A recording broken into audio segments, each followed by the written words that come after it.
जय श्री राम दोस्तों, आप सभी का हमारे पॉडकास्ट चैनल में स्वागत है। मैं हूँ आपका होस्ट महेश और आज जो मेरे साथ मैडम हैं सेजल इंटरनेशनल एकेडमी के फाउंडर अजिता सुर्वे मैडम। तो आज हम उनके माध्यम से जानेंगे कि उन्होंने जिस मुकाम पे वो पहुँचे हैं, आज उनकी वजह से कई आर्टिस्ट ऐसे बने हैं कि जो ब्यूटी पार्लर से रिलेटेड कोर्सेज करते हैं या फिर उनके खुद के बिजनेसेस उन्होंने लॉन्च किए हैं। तो हेलो मैडम जी, कैसे हो आप? अच्छा। तो ये आपकी मेकअप से रिलेटेड जर्नी कैसे स्टार्ट हुई? एक्चुअली मुझे बचपन से ब्यूटी इंडस्ट्री में इंटरेस्ट था। जब भी शादी के पहले मैं मेरी मम्मी को पूछती थी कि मुझे ब्यूटी इंडस्ट्री में जाना है, तो मम्मी बोलती कि अरे ये इंडस्ट्री आपके लिए अच्छी नहीं है, ससुराल जाने वाली है तो तेरे साथ कौन शादी करेगा। लेकिन मेरी बहुत जिद थी, इसीलिए मम्मी ने मुझे एक पर्सनल कोर्स के लिए भेजा था और तभी से मैं कॉलेज में मेकअप करती थी सबके। तभी फ्रेंड्स भी बोलते थे, फ्रेंड्स की मदर्स मम्मी लोग भी बोलते थे कि अरे तू आगे जाके बहुत बड़ी मेकअप आर्टिस्ट होने वाली है। फिर शादी हुई, शादी होने के बाद तब तक मेरा एजुकेशन एमकॉम हुआ था। और शादी होने के बाद मेरी फैमिली पूरी एजुकेटेड फैमिली, मेरे ससुर जी सेल्स टैक्स ऑफिसर थे, मेरे हस्बैंड ऑफिसर थे बैंक में। तो उनको ऐसे लगा कि मैं आगे कुछ ऐसे ही कोर्स करूँगी जिससे मैं कॉलेज में प्रोफेसर नहीं तो बैंक में क्लर्क कैसे ऐसे जॉब करूँगी। लेकिन तभी मेरी बड़ी बेटी का जन्म हो गया और मैंने बोला नहीं, मुझे जॉब नहीं करना है। तब तक मैं जॉब करती थी एक अकाउंट असिस्टेंट करके, लेकिन मैंने बोल दिया कि मुझे अभी जॉब नहीं करना है, मुझे ब्यूटी पार्लर का कोर्स करना है। वो सबसे पहले हमारे घर में बड़ा बॉम्ब फूट गया था कि अरे बाप रे, इतना एजुकेशन। और तभी वो 93 साल ऐसा था कि लोगों को ऐसा लगता था कि अरे लड़की सीख नहीं रही है, वो अच्छी पढ़ाई में नहीं है तो उसको पार्लर में डालो। लेकिन वैसा मेरा नहीं था। तभी मेरे ससुर जी ने मुझे बहुत बोला कि तू एमफिल कर, फिर तू प्रोफेसर करके कॉलेज में मतलब ज्वाइन हो जाएंगे। करियर से ज़्यादा अपनी हॉबी की तरफ ज़्यादा ध्यान दिया है। यस। तो मतलब ससुर जी ने जैसे बोला कि आपने बाकी का एजुकेशन करो, फिर बाद में वो क्या हुआ? फिर 93 में जब भी मैंने एडमिशन लिया, मैं एडमिशन लेने के लिए गई, एडमिशन हुआ और 10 दिन के बाद मेरा कोर्स चालू होने वाला था। उस दरम्यान मुझे बहुत बड़ा मेरा सर्जरी हुई स्पाइन की, क्योंकि सेजल की डिलीवरी के टाइम मुझे बहुत बड़ा इन्फेक्शन हुआ था और तभी समझ में आया कि मुझे पेट में 1 लीटर का पस का गोला है। और मुझे इतना बुरा लगा कि मुझे ऐसे लगा कि नहीं, मैं अभी ठीक होगी कि नहीं होगी, क्योंकि मेरी राइट साइड पूरी पैरालिसिस हो गई थी। तो डॉक्टर ने बोला हम नहीं बोल सकते कि ये चल सकेगी कि नहीं चल सकेगी, लेकिन हम एक ऑपरेशन करते हैं। फिर एक ऑपरेशन, बड़ा ऑपरेशन हुआ जिसके 6 आवर्स लगे थे उस ऑपरेशन को। और उसके बाद डॉक्टर ने मुझे बोला कि अभी तुझे 6 मंथ्स पूरा का पूरा पीठ के ऊपर ही सोना है, बेड रेस्ट पूरा। तो तभी मैं बार बार कोमा में जब भी बाहर आ रही थी तो मेरी मम्मी ने मुझे बोला कि तू एक ही बात कर रही थी कि मुझे पार्लर का कोर्स करना है, मुझे पार्लर का कोर्स करना है, बस यही जिद तेरी चालू थी तभी भी। फिर 6 मंथ के बाद मुझे 1 साल डॉक्टर ने मना किया इधर भी जाने के लिए, लेकिन मुझे जिद थी कि नहीं, मुझे जल्दी पार्लर का कोर्स करना ही करना है। तभी डॉक्टर ने बोला कि नहीं, आप बस से तो जा नहीं सकेंगे। तो मैंने बोला ठीक है, तो मैं पैदल चल कर, म्हणजे मैं रहती हूँ मार्केट यार्ड रोड पे और मैंने जिधर क्लास लगाया था वो था सदाशिवपेट में। तो मैं मार्केट यार्ड रोड से सदाशिवपेट चलकर जाती थी और चलकर वापस आती थी। मतलब जब ऑपरेशन होने के बाद वैसे मैंने मेरा क्लास कंप्लीट कर दिया।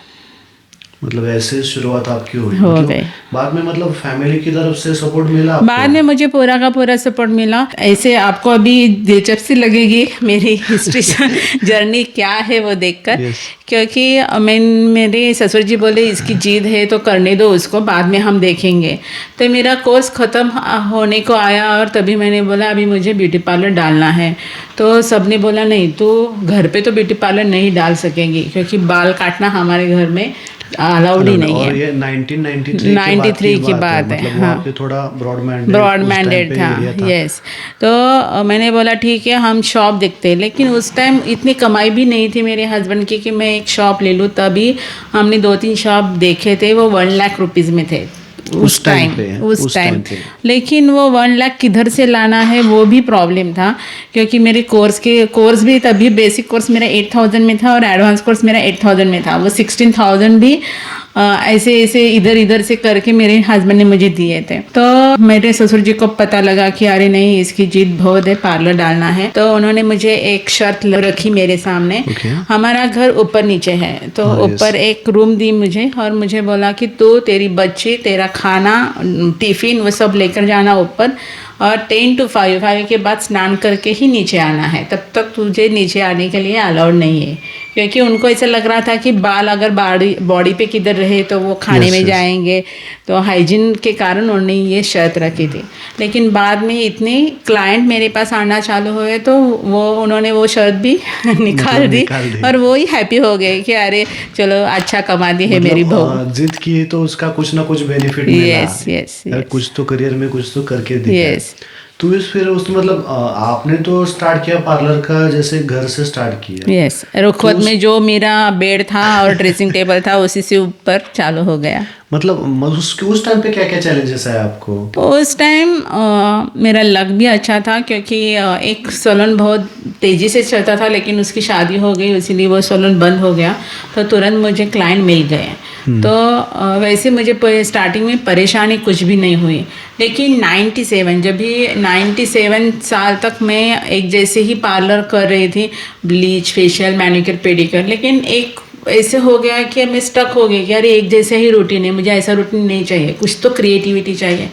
फिर मैंने 97 में association of beauty therapy and cosmetology की एक एग्ज़ाम रहती है, वो एग्ज़ाम मैंने दी। और जब भी वो एग्ज़ाम लेने के लिए जो एग्जामिनर आए थे, उनको देखकर मुझे ऐसा लगा कि मैं भी उस मुकाम तक पहुंचना चाहती हूँ। और उसके बाद फिर मैंने चालू किया कि उस मुकाम तक जाने के लिए मुझे क्या क्या करना पड़ेगा। फिर इंटरनेशनल कोर्स था जो इसको सिडिस्को बोलते हैं, वो मैंने कोर्स 2003 में किया। सिडिस्को, हाँ, सिडिस्को स्विट्ज़रलैंड के नज़दीक झूरिक करके है, उधर का ये कोर्स है। लेकिन ये ग्लोबल एफिलेटेड कोर्स है, यानी सब जगह वर्ल्ड में ये कोर्सेस होते हैं। ओके। तो वो 2003 में मैंने वो कोर्स किया। तो मतलब एज अ मतलब प्रोफेशनल आप इस फील्ड में उतर चुकी थी उसके सर्टिफिकेशन के बाद में। तो उसके बाद मतलब खुद से पार्लर स्टार्ट किया, मेंस वुमन, या फिर ये अभी जो आपकी इंडस्ट्री में, आप जिस इंडस्ट्री में काम करते हो? हाँ, 97 तक तो मैंने आपको मैंने बोला कि 97 तक मैंने एग्ज़ाम दी। एग्ज़ाम देने के बाद क्लाइंट की तो भीड़ होने लगी थी। मेरा बेडरूम सब कुछ ऊपर का मैं जगह यूज़ करने चालू किया था। मेरी लड़कियाँ बड़ी हो रही थी, तो मुझे ऐसा लगा कि नहीं, अभी शिफ्ट होने के टाइम आ गया है। और इसीलिए फिर मैंने एक शॉप ढूंढी आरनेश्वर रोड पे, और उधर मैं शिफ्ट हो गई। लेकिन मेरा घर जिस एरिया में है वो मारवाड़ी कल्चर का था, पूरा आजू बाजू पूरा मारवाड़ी कल्चर था। और मैं जिस जगह मैंने शॉप लिया था वो पूरा ब्राह्मण एरिया था।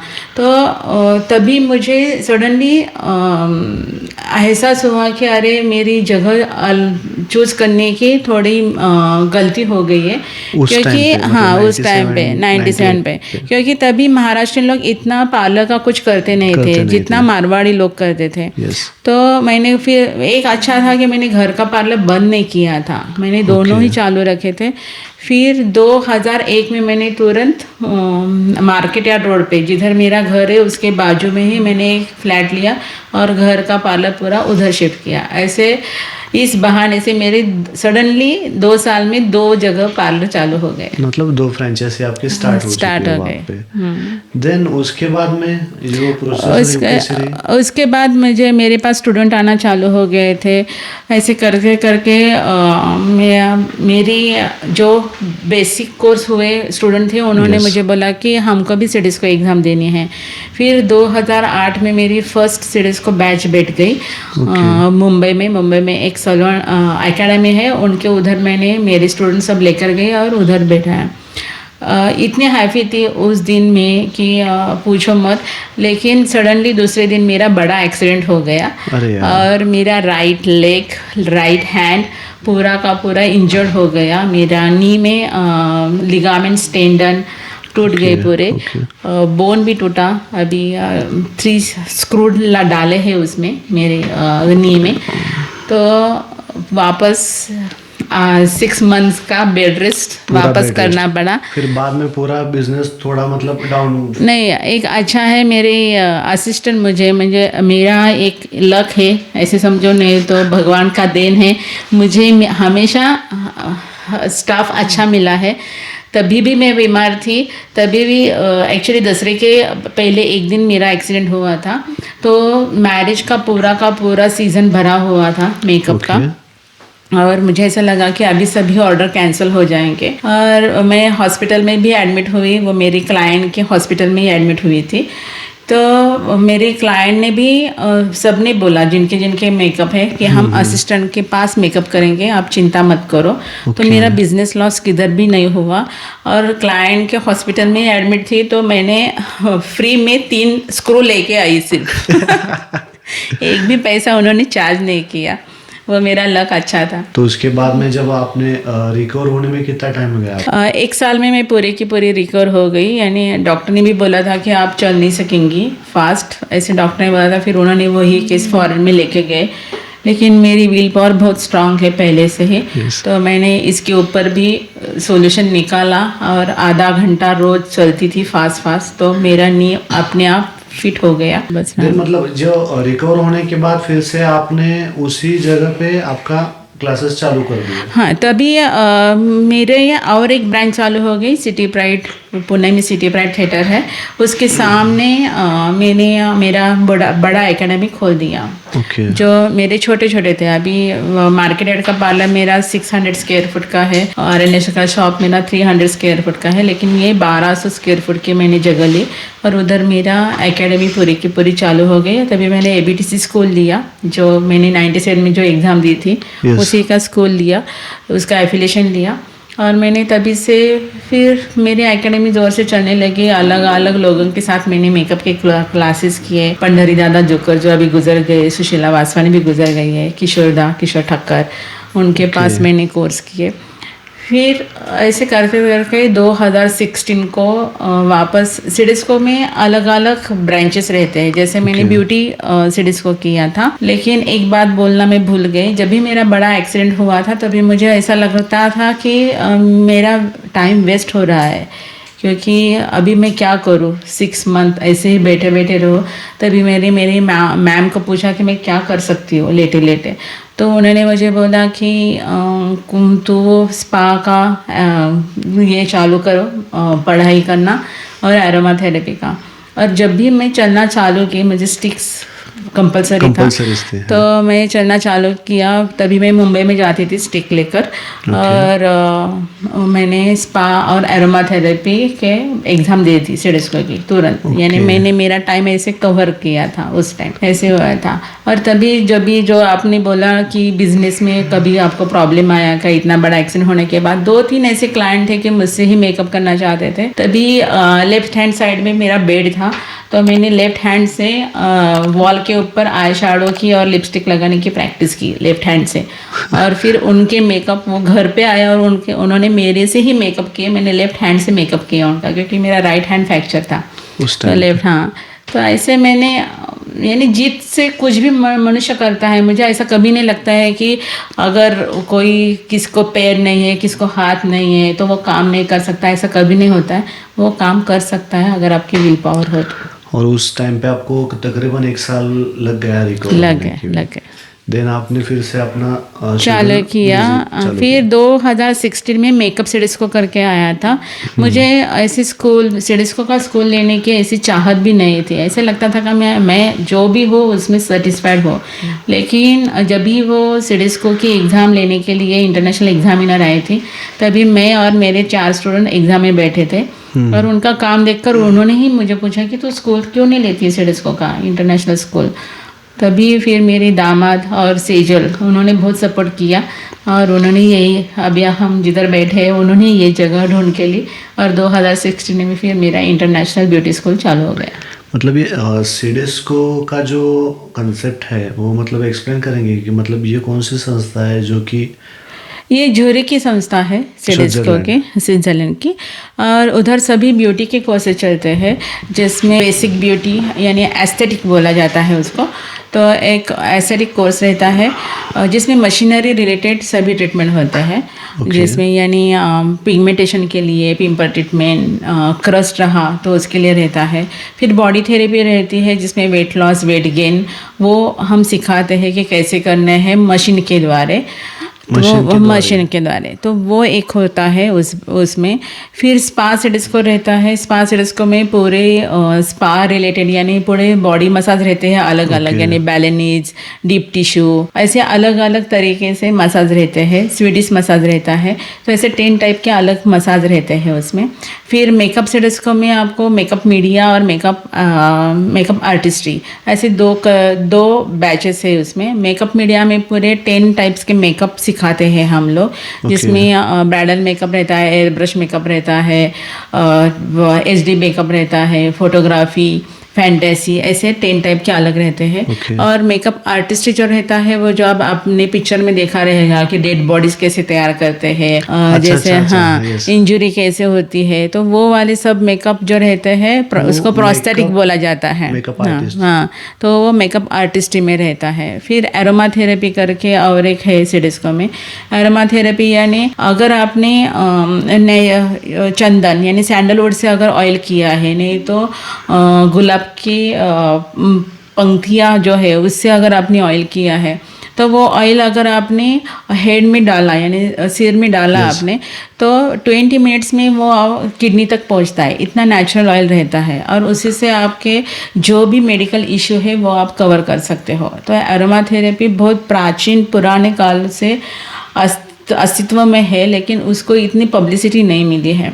तो वो भी एक अलग कोर्स रहता है। और मैं एरोमा थेरेपी की बहुत फ़ैन हूँ। जब भी हमारे घर में कुछ भी होता है तो मैं एरोमा थेरेपी रिलेटेड जो भी मुझे लगता है कि ये ऑयल इसके लिए बराबर है तो मैं उसी से इलाज करती हूँ।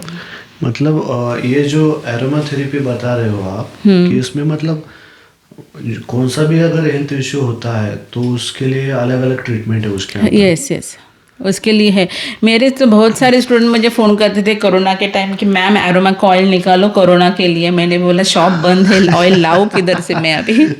मतलब आप खुद से उस पे मतलब ट्रीटमेंट देते हो आप? यस। मतलब ऐसा कोई एक्सपीरियंस है आपका जो कि आपने दिया है? और उसको बहुत सारे हैं कि एक क्लाइंट को चाहिए हुई थी, यानी एलोपेशिया एरेटा, वो बहुत क्लिनिक में जाके आई थी, डॉक्टर के पास जाके आई थी। उन्होंने सिर में इंजेक्शन भी लिया था बाल आने के लिए, लेकिन फिर भी उसको बाल नहीं आए। फिर उसके मम्मी ने बोला कि हम पार्लर में जाकर देखते हैं कि इसका कुछ इलाज है क्या। वो बहुत सारे पार्लर में जाकर आई थी, लेकिन किसी ने उनको बोला कि आप इनके पास जाओ। मैंने नेचुरोथेरेपी का कोर्स किया हुआ है, यानी मैं ND हूँ, डॉक्टर इन नेचुरोथेरेपी। तो उनको लगा कि मेरे पास कुछ इलाज रहेगा, इसलिए वो आई। तो मैंने बोला हम एरोमा थेरेपी से आपका काम कर सकते हैं, देखते हैं। तो एरोमा थेरेपी से उसके बाद वापस आ गए विदिन 3 मंथ्स में।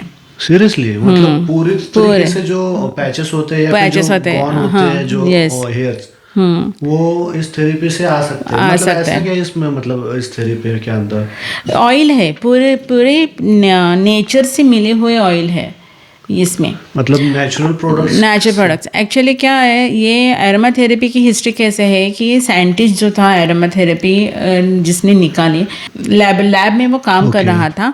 तो लैब में वो काम करते टाइम उसका हाथ जल गया। तो हमारा नेचर है कि जब भी आपको कुछ हुआ तो हम बाजू में कुछ है तो उसमें हाथ डुबाते हैं। वैसे बाजू में एक ऑयल था तो उसने उसका हाथ डुबाया और उसने महसूस हुआ कि अरे जलन भी नहीं हो रही है, और दूसरे दिन हाथ पूरा का पूरा कवर हो गया। फिर उसने वो ऑयल कौन सा है, तो वो लेवेंडर ऑयल था। फिर उसने उधर से उसकी पढ़ाई यानी स्टडी उसने की।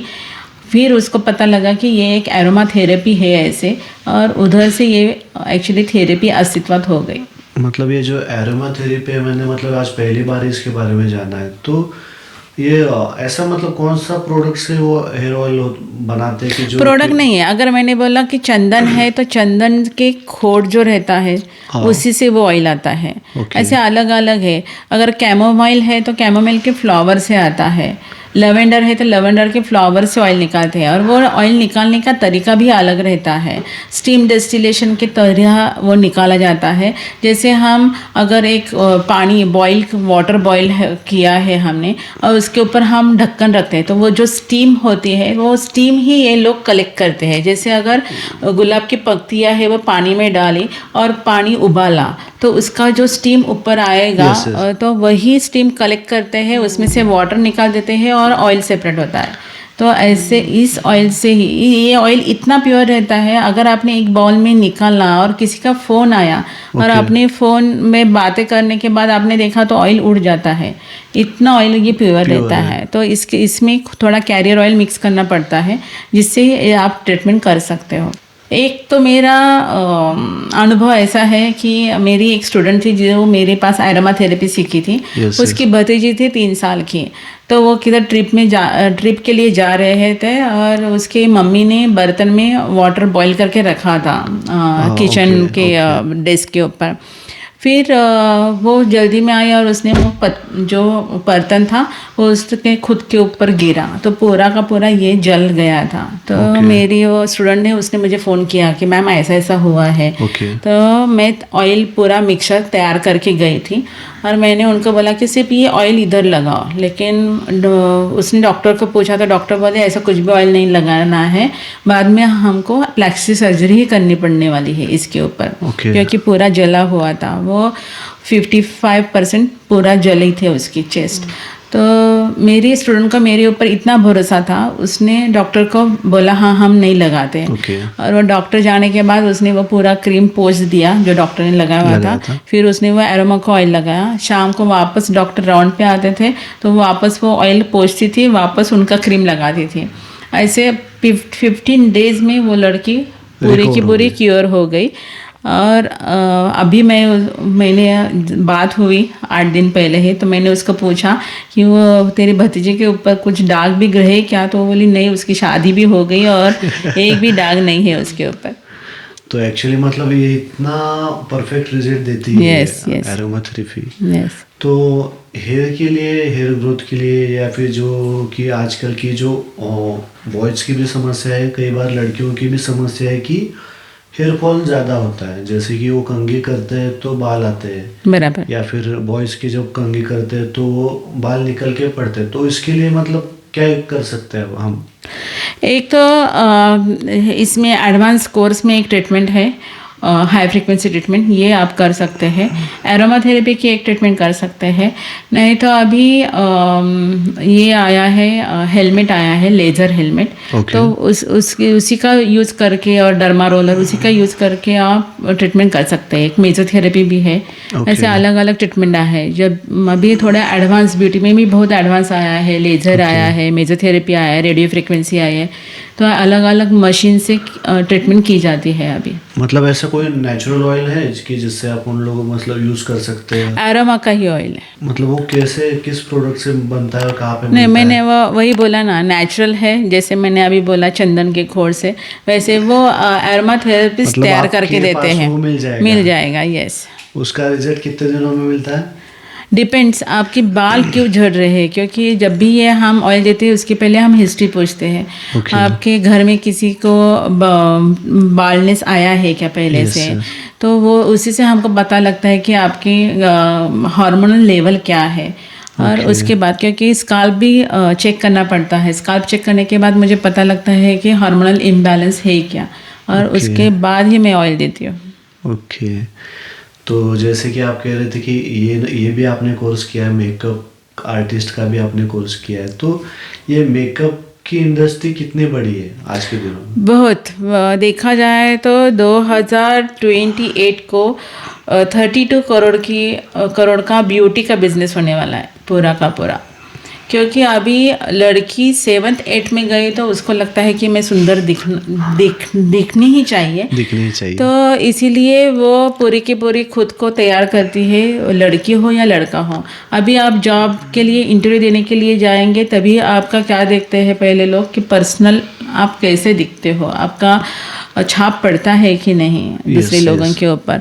तो इसीलिए अभी लड़का हो या लड़की हो वो खुद को अच्छी तरह से ही रहना पसंद करते हैं कि थोड़ी स्किन ट्रीटमेंट करेंगे, हेयर ट्रीटमेंट करेंगे। सही बात। हमारे ज़माने जब भी मैंने 93 में किया था तभी बॉयज़ थ्रेडिंग भी नहीं करते थे, लेकिन अभी बॉयज़ थ्रेडिंग भी करते हैं। सही है। ऐसा भी होता है। तो मतलब ये जो प्रोडक्ट्स है, जो ब्यूटी से रिलेटेड जो प्रोडक्ट्स होते हैं, ये ज़्यादा मात्रा में यूज़ करने से गर्ल्स को कोई मतलब आगे चल के दिक्कत तो नहीं होती कि स्किन की वजह से? एक्चुअली ग्लाइकोलिक एसिड अभी फेयरनेस का बहुत ज़्यादा ज़ोर से चालू है कि फेयर दिखना, लेकिन मैं नेचुरोथेरेपिस्ट डॉक्टर हूँ, मैं एक्चुअली अलाउड नहीं करती हूँ मेरी क्लाइंट को, क्योंकि मुझे मालूम है बाद में इसकी परेशानी होने वाली है। अभी कुछ ट्रीटमेंट ऐसे है कि उसमें स्टीरॉयड यूज़ किया जाता है, ओके। तो उसी से भी प्रॉब्लम आने वाली है। तो मैं तो ये सजेस्ट करती हूँ कि जो नेचुरल है वही रखो आप लोग। मशीन के द्वारा मैं ऐसे बोल नहीं सकती कि लेज़र का क्या इफ़ेक्ट होने वाला है अभी ऑन स्क्रीन, लेकिन मुझे मालूम है कि बाद में इसके भी इफ़ेक्ट होने वाले हैं। कैंसर के पेशेंट्स अभी बढ़ रहे हैं, उसके लिए हम जो खाना खाते हैं वो हेल्दी खाना नहीं है, उसमें बहुत सारे पेस्टिसाइड मारे हुए होते हैं, तो उसी से एक्चुअली कैंसर बढ़ने ही वाला है।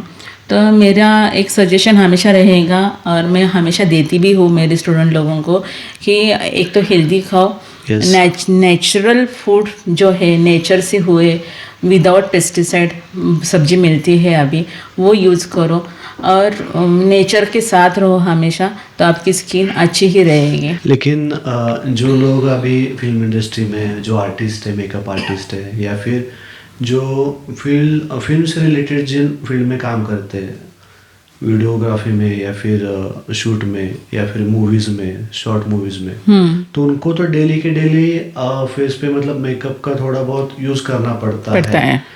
तो वो किस तरह से वो खुद का ध्यान रख सकते कि बाद में इन फ्यूचर में अति मात्रा में, ज़्यादा मात्रा में यूज़ होने से उनको आगे कोई दिक्कत ना आए? एक्चुअली बिफोर मेकअप और आफ्टर मेकअप जो केयर है वो प्रॉपर तरीके से रहनी चाहिए। बिफोर मेकअप आपकी स्किन कितनी हाइड्रेट आप करते हो वो बहुत इंपॉर्टेंट है। अभी जब भी आप स्किन हाइड्रेट करते हो तभी आपके ऊपर मेकअप प्रॉपर तरीके से बैठता है। अगर आपकी स्किन हाइड्रेट नहीं है तो आपके मेकअप को क्रैक आते हैं। आफ्टर केयर में भी कुछ लोग मेकअप किया बाद में वैसे ही सोते हैं, अच्छा नहीं है। मेकअप प्रॉपर तरह से क्लीन भी होना चाहिए, यानी क्लींजिंग प्रॉपर तरीके से होना चाहिए। मैंने बहुत सारे सेलिब्रिटी के साथ काम किया है और वो अच्छी तरह से अपनी स्किन का ख्याल रखते हैं, जैसे कि मीनाक्षी शेषाद्री, प्राजक्ता माणी, संस्कृति बालगुडे, उषा नाइक, इनके मैंने मेकअप किए हुए हैं अभी तक। तो मतलब वो ऐसे स्किन का प्रॉपर ध्यान रखते हैं। यस। तो आज की जो यूथ है तो उनको मतलब जो अगर ये फाउंडेशन ये सारी चीज़ें अगर एक्स्ट्रा हो जाती है तो घर आने के बाद सोने से पहले क्लींजिंग इम्पॉर्टेंट है। तो आपके मतलब क्लींजिंग के बाद भी नाइट क्रीम है, अगर स्किन टाइप के अनुसार रहता है एक्चुअली, तो आप कौन से भी ब्यूटी कंसल्टेंट के साथ कंसल्ट कर सकते हो, और उन्होंने जो बोला है वो नाइट क्रीम लगाना ज़रूरी है। और जिनकी ऑयली स्किन होती है, जिनकी ड्राई होती है, वो रेटिनो ए करके क्रीम आता है, वो ऑयली स्किन के लिए चलता है। और ये अगर चाहिए आपको ड्राई स्किन के लिए तो आलमंड क्रीम भी अच्छा है। और ये मतलब एक क्लींजर कुछ तो आता है, मैंने सुना है सीपी फॉल का कुछ, सीटाफिल क्लींजर इज बेस्ट। मतलब इसके कोई साइड इफेक्ट वगैरह कुछ नहीं, मतलब उसको मेडिकेटेड क्लींजर है। ओके, मतलब फेस वॉश की तरह उसको भी यूज कर सकते हैं डेली के डेली। ओके। और बाद में जो स्किन के जो ध्यान रखना है, तो मेकअप के बाद कई सारे लोग मतलब सनस्क्रीन भी लगाते हैं बाहर जाते टाइम, तो ये मतलब सही है? सनस्क्रीन इज़ वेरी इंपॉर्टेंट, क्योंकि अभी सन का जो ओजोन लेयर है वो इसके कारण, प्रदूषण के कारण बहुत ख़राब हो गया है। ओजोन का थर जो है वो कम होते जा रहा है, तो सनस्क्रीन लगाना बहुत ज़रूरी है, नहीं तो आपको पिगमेंटेशन चालू हो जाएगा। ओके, तो उसके मतलब उसकी वो अलग से बाद में उसकी ट्रीटमेंट ये सारी नहीं, हाँ, चीज़ें करनी सन चाहिए। रेज डायरेक्टली अटैक करता है स्किन के ऊपर। आपने जैसे कहा कि मेकअप मीडिया और मेकअप आर्टिस्ट, तो आने वाले वक्त में इनकी मतलब क्या मार्केट में किस लेवल तक अपॉर्चुनिटीज है? अभी देखा जाए तो कोरोना के बाद ऑनलाइन कोर्सेज बहुत ज़्यादा हो गए। वैसे मेकअप आर्टिस्ट भी बढ़ गए, बढ़ गए। क्योंकि सबको मेकअप एक नज़दीक का सब्जेक्ट है Yes, वुमेंस के लिए। तो इसीलिए ऑनलाइन वही क्लास चलते थे, तो सब बहुत जनों ने मेकअप की क्लास की है उसी टाइम, और वो मेकअप आर्टिस्ट हो गए। मैं उनके लिए मेकअप आर्टिस्ट नहीं बोल सकती, मैं उनके लिए फेस पेंटर बोल सकती हूँ। क्योंकि मेकअप आर्टिस्ट का कोर्स जब भी हम करते हैं तभी हम पूरे डिटेल में वो कोर्स करते हैं। Okay. क्योंकि मेकअप आर्टिस्ट के कोर्स में skin disease, nail disease, skeletal system, muscular system, ये पूरी की पूरी सिखाई जाती है। Okay. उसमें कॉस्मेटिक केमिस्ट्री करके एक अलग सब्जेक्ट रहता है, क्योंकि फाउंडेशन में इंग्रेडिएंट्स कौन से हैं, आईलाइनर में कौन सी इंग्रेडिएंट है, Okay. क्लाइंट को अगर एलर्जी है क्या, मस्करा में रेक्सिन डाला जाता है, अगर क्लाइंट को रेक्सिन की एलर्जी रहेगी तो उसको आंखों को भी प्रॉब्लम आ सकती हो है। सकता है। तो इतना पूरा का पूरा डिटेल कोर्स रहता है। वो ऑनलाइन जब भी कोर्स करते हैं तो वो 1 दिन का 2 दिन का सिर्फ प्रैक्टिकल बेस में रहता है। तो मेरा एक सजेशन हमेशा रहता है कि अगर ऑनलाइन कोर्स आप करते हो तो उतनी थियरी आपको मिलती है कि नहीं, वो पहले जांच लें और उसके बाद वो कोर्स कर सकते हैं। लेकिन 2 दिन 3 दिन में मेकअप का क्लास करके मेकअप आर्टिस्ट, मैं तो बोलती हूँ कि नहीं, मुझे पॉसिबल ही नहीं होता पॉसिबल है। ही नहीं। तो बेहतर यही है कि ऑनलाइन करने से आप कुछ नहीं सीखोगे, ऑफलाइन आ जाओ, पूरी की Yes. पूरी सिस्टम सीख सीखना जाओगे। ज़रूरी है। तो जो मेकअप आर्टिस्ट है, आपके कई सारे स्टूडेंट अब तक हो चुके हैं, बहुत सारे हुए। तो आज कौन से लेवल पे आप लोग इन फील्ड में करियर आर्टिस्ट बोल के, मेकअप आर्टिस्ट बोल के?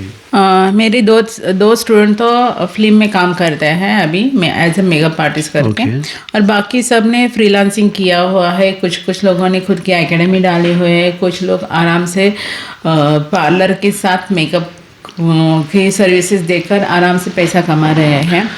और कुछ लोग अभी मेरे पैरों के पैर डाल के आगे मेरे साथ आगे जा रहे हैं। तो मैं हैप्पी हूँ कि मेरा पेड़ इतना बड़ा हो रहा है, तो इसीलिए मैं बहुत हैप्पी हूँ। क्योंकि दिन ब दिन इसकी कंपटीशन भी बढ़ती Yes, जाएगी। बढ़ती क्योंकि, जाएगी। एक जो सिटी का एक दायरा छोड़ के, मतलब एक कॉलोनी होती है, हर कॉलोनी में कोई ना कोई एक मेकअप आर्टिस्ट मिल जाता है। लेकिन ये कंपटीशन बढ़ती जा रही है, इसीलिए लोग बहुत कम चार्ज कर रहे हैं, यानी 500 रुपीज़ में भी मेकअप दे रहे हैं। लेकिन क्लाइंट लोगों को भी मैं एक बोलना चाहती हूँ, अगर वो 500 में अगर मेकअप देती है तो उसके प्रोडक्ट कैसे है वो जांच लेना बहुत ज़रूरी है। क्योंकि बहुत बेसिक वो प्रोडक्ट रहते हैं उनके, 500 में अगर वो चार्ज करते हैं, क्योंकि प्रोडक्ट भी महंगे हैं। Yes. जब भी हम परचेस करने जाते हैं तो एक इतनी छोटी सी बैग में 80,000 का प्रोडक्ट लेकर आते हैं। घर में भी बोलते हैं तूने 80,000 डाले, किधर है बैग, ऐसे लगता है। और दिखाते हो तो इतनी छोटी बैग रहती है। तो मैं हमेशा बोलती हूँ कि 500 में मेकअप ये लोग कैसे करते हैं। तो एक तो प्रोडक्ट बहुत सस्ता प्रोडक्ट यूज़ करते रहेंगे, और स्किन में अगर बार बार वही प्रोडक्ट यूज़ किया तो 101% साइड इफ़ेक्ट होगा उसका। ये जो अभी जो मेकअप आर्टिस्ट जो आप से बन के आए हैं, जो खुद का कभी कभी करियर स्टार्ट करने के लिए शॉप भी स्टार्ट कर देते, तो हाउ मतलब कितने बजट में वो स्टार्ट कर सकते हैं आज के दायरे में? डिपेंड ऑन एरिया, आप कौन से एरिया में कर रहे हो, और डिपेंड ऑन साइज़। अगर आप 100 स्क्वायर फुट का भी अगर एज अ मेकअप स्टूडियो किया आपने, तो 100 स्क्वायर फुट में 2 मिरर लगेंगे आपके, तो आपका जो कॉस्टिंग है वो कम होएगा, हो सकता है उसमें। तो लेकिन अगर आपको बड़ा ही करना है मेकअप स्टूडियो, तो उसको आपको 10 to 15 लाख तो लगते ही है आराम से प्रोफेशनल मेकअप आर्टिस्ट के फील्ड में काम करना, मतलब काम करना हो तो। यस। और बेसिक लेवल पे जो होम टू होम जो स्टार्ट करते हैं, तो हाँ, तो उनका मैंने वही बोला कि आप किट कौन सा लेते हैं, सस्ते प्रोडक्ट का लेते हैं कि महंगे प्रोडक्ट का लेते हैं। अगर हमारा किट देखा जाए तो 3 लाख का किट होगा, मेकअप किट, इतनी कॉस्टिंग है उस प्रोडक्ट की। 3 लाख रुपीज़ का हमारा मेकअप का वैनिटी किट है। तो इतनी कॉस्टिंग है। अगर आपने सस्ते प्रोडक्ट लिए तो आपका 20-25 हज़ार में भी वैनिटी किट हो सकता है। हो सकता है। तो इसमें मतलब मार्जिन कितना होता है जो कि आज करते हैं मेकअप बहुत आर्टिस्ट? देखा जाए तो एक्चुअली आपको स्टोरी एक याद रहेगी कि एक मैकेनिक को बुलाया जाता है टीवी का दूर आपको वो स्टोरी याद है शायद। वैसे हमारा भी है, हमारा ये स्किल है। तो स्किल के रहते हैं 50% और बाकी रहा तो 20% हमारे प्रोडक्ट के रहते हैं। तो 70% प्रॉफिट मार्जिन है इसमें। मतलब ये जो टीवी का एग्जांपल मैं सुनना चाहूँगा आपसे। एक्चुअली एक आदमी था, उसका टीवी ख़राब हुआ था, तो वो मैकेनिक को बुलाता है और मैकेनिक कुछ नहीं सिर्फ चेक करता है और एक स्क्रू निकल गया रहता है, वो स्क्रू सिर्फ फिट करता है और वो बोलता है कि मुझे 2500 दे दो। तो वो आदमी बोलता है तूने तो एक स्क्रू लगाया और 2500 क्यों बोल रहा है? वो बोलता है कि स्क्रू का 10 रुपये है सर और 2400 मेरा स्किल का पैसा है। वैसे है मेकअप इंडस्ट्री भी। मतलब जितने बंदे इसमें एक्सपीरियंस हो जाता है जितना उतना वो उसके हिसाब से कॉस्ट ले सकते हैं।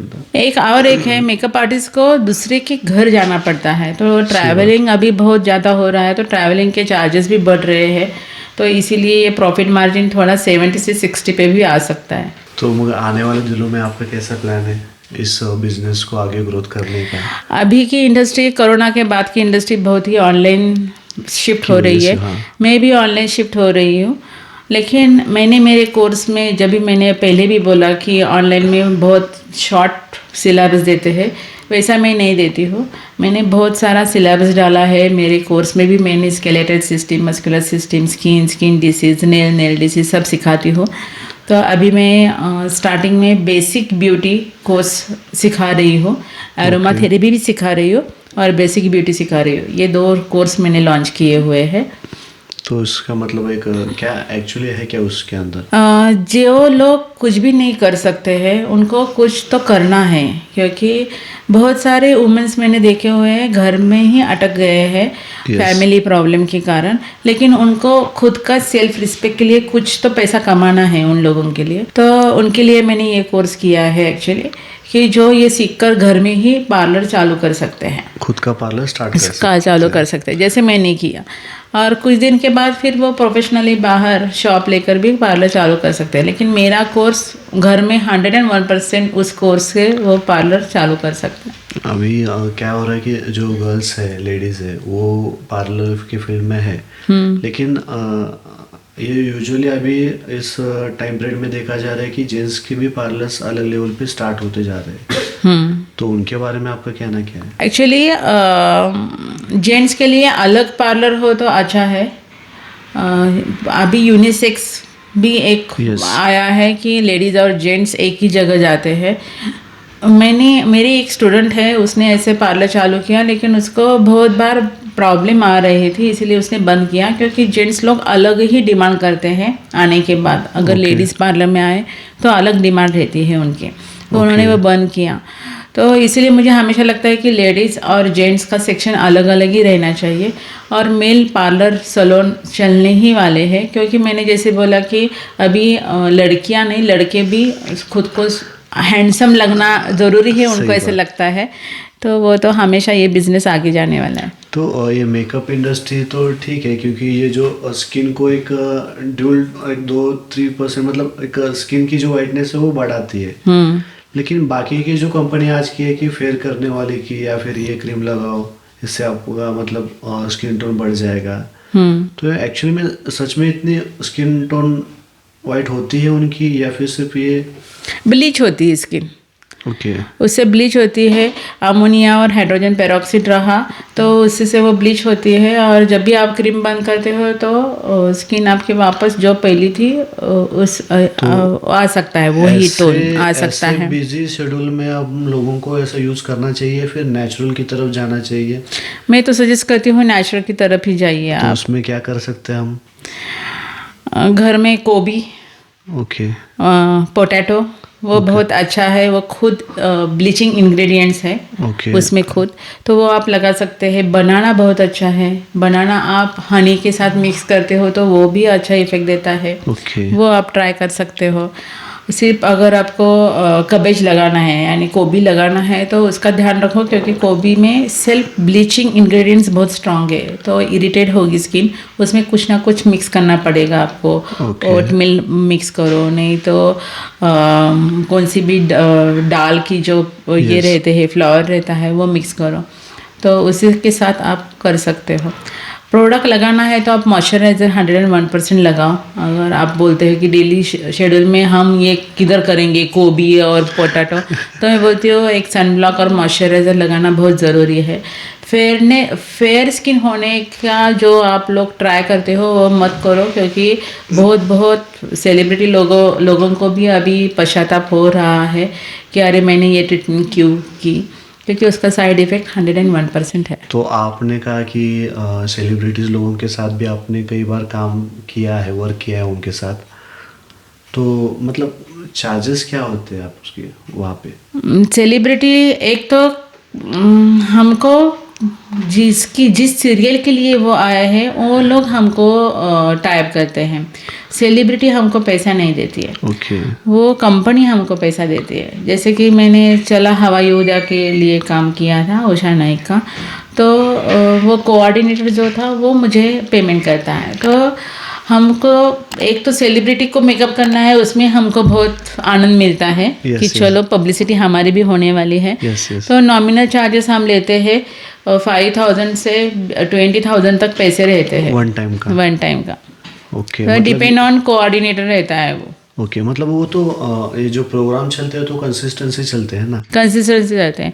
अभी जैसे मैंने एक सेलिब्रिटी के साथ काम किया, नाम नहीं बोलना चाहती क्योंकि अभी तक उसका प्रोजेक्ट आया नहीं है बाहर, लेकिन तभी मुझे 1.5 लाख का ये हुआ था, यानी जो Offer आई थी। हाँ 1.5 लाख मैंने लिए थे।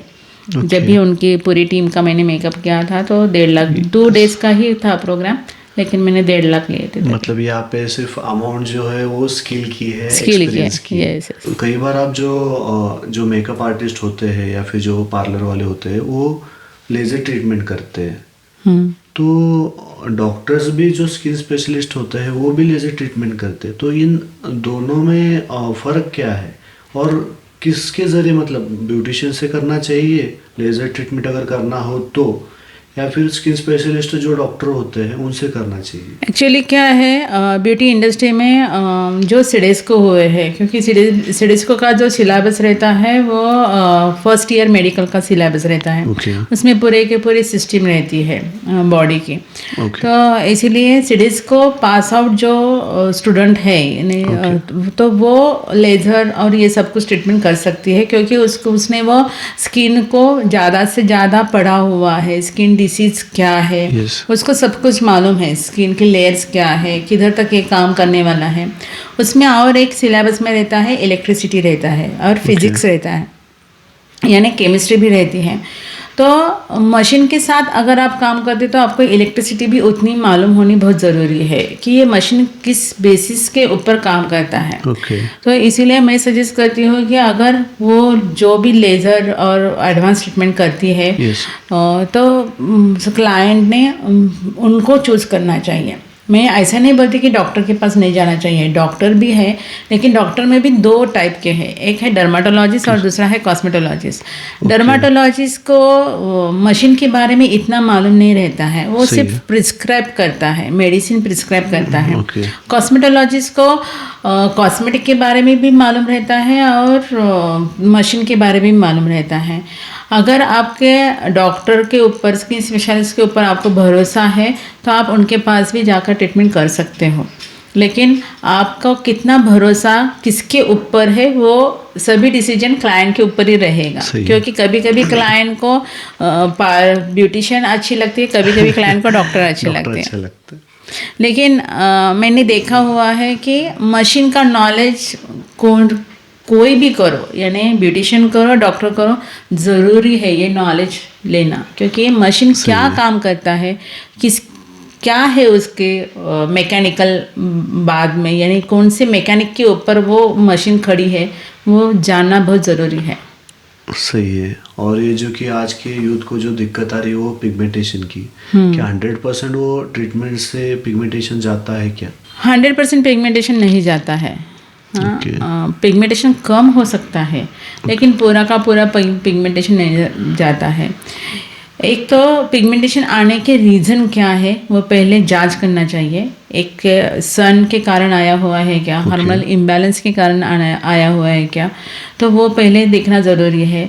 नहीं तो अभी बहुत आईटी सेक्टर चालू हुए हैं, एसी में लोग काम करते हैं और सडनली धूप में जाते हैं, उसी टाइम उन्होंने कुछ केयर किए है क्या, क्योंकि एसी में जब भी हम काम करते हैं तभी मॉइस्चर लेवल बहुत कम होता है। अगर वो लोग मॉइस्चराइजर नहीं लगाते हैं और तुरंत धूप में जाते हैं तो 101% पिगमेंटेशन आने ही वाला है उनको। तो इसीलिए मैं हमेशा सजेस्ट करती हूँ जो आईटी सेक्टर में काम करते हैं, क्योंकि हमेशा वो एसी में ही रहते हैं, तो मॉइस्चराइज़र और सन ब्लॉक लगाना बहुत ही ज़रूरी है। ओके। और साथ ही साथ जो आज के यूथ में जो स्ट्रेस की वजह से या फिर वर्क की वजह से ना, तो लोगों के जो बाल है कि समय से पहले सफ़ेद होते जा रहे हैं, तो उनको वो जो मेहंदी आती है या फिर जो नेचुरली भी कुछ प्रोडक्ट्स है कि जो इंस्टेंट वाइट टू ब्लैक भी करते हैं, तो किस हद तक सही है? एक्चुअली अगर आप केमिकल डाई लगाते हो तो केमिकल डाई में अमोनिया और हाइड्रोजन पेरोक्साइड रहता है। कभी कभी एडवर्टाइज की जाती है कि अमोनिया फ्री है, लेकिन डेवलपर और अमोनिया मिक्स होने के बाद ही ऑक्सीडाइजेशन क्रिया होती है और बालों को कलर चढ़ता है। तो मेरा एक मानना है कि बहुत बार, यानी 8 दिन में एक बार अगर लगाते हो तो आपके आँखों के ऊपर इसका इफेक्ट होने ही वाला है। मेहंदी आप अगर लगाते हो तो मेहंदी नेचुरल मेहंदी है क्या केमिकल वाली मेहंदी है, क्योंकि मार्केट में भी 2 टाइप की मेहंदी आई है। केमिकल वाली भी मेहंदी आती है, वो पूरे बाल ब्लैक कर देती है, और सादी वाली जो मेहंदी है वो रेड, वाइट बाल है वो रेड करती है। लेकिन ज़्यादा टाइम आप मेहंदी लगाते हो तो आपका कॉर्टेक्स जो है हेयर का वो हार्ड होता है, तो आपके बाल भी हार्ड होते हैं। तो मेहंदी में कुछ ऐसे इंग्रेडिएंट आपको मिक्स करने चाहिए कि जिससे आपके बाल सॉफ्ट हो।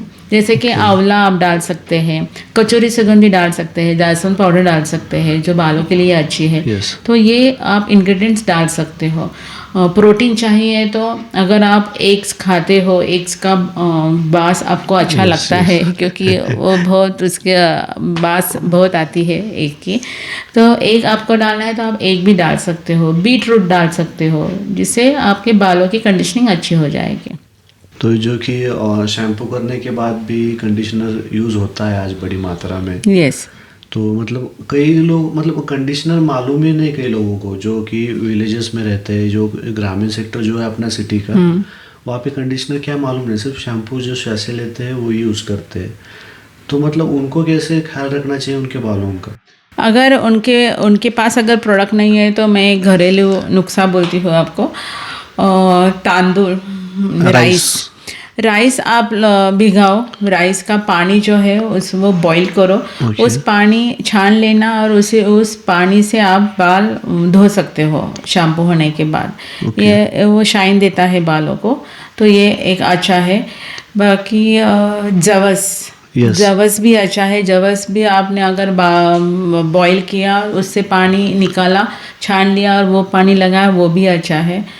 नहीं तो सबसे अच्छे बियर वो तो 100% कंडीशनिंग देती है सब। तो एक हाफ ग्लास वाटर में आप 2 टीस्पून बियर डालो और बियर आप बालों के ऊपर डाल दो तो वो भी कंडीशनिंग है। विनेगर भी वही काम करता है, सेम टेक्निक है। हाफ ग्लास वाटर ले लो, उसमें 2 चम्मच विनेगर डालो, वो भी कंडीशनिंग का काम करेगा। तो आखिर में क्या है कि आपको हमारे पॉडकास्ट चैनल में आके कैसा लगा? बहुत अच्छा, क्योंकि इतने सारे क्वेश्चन आपने पूछे, मुझे पूरी मेरी लाइफ की जर्नी याद आई, तो बहुत अच्छा लगा। Thank you.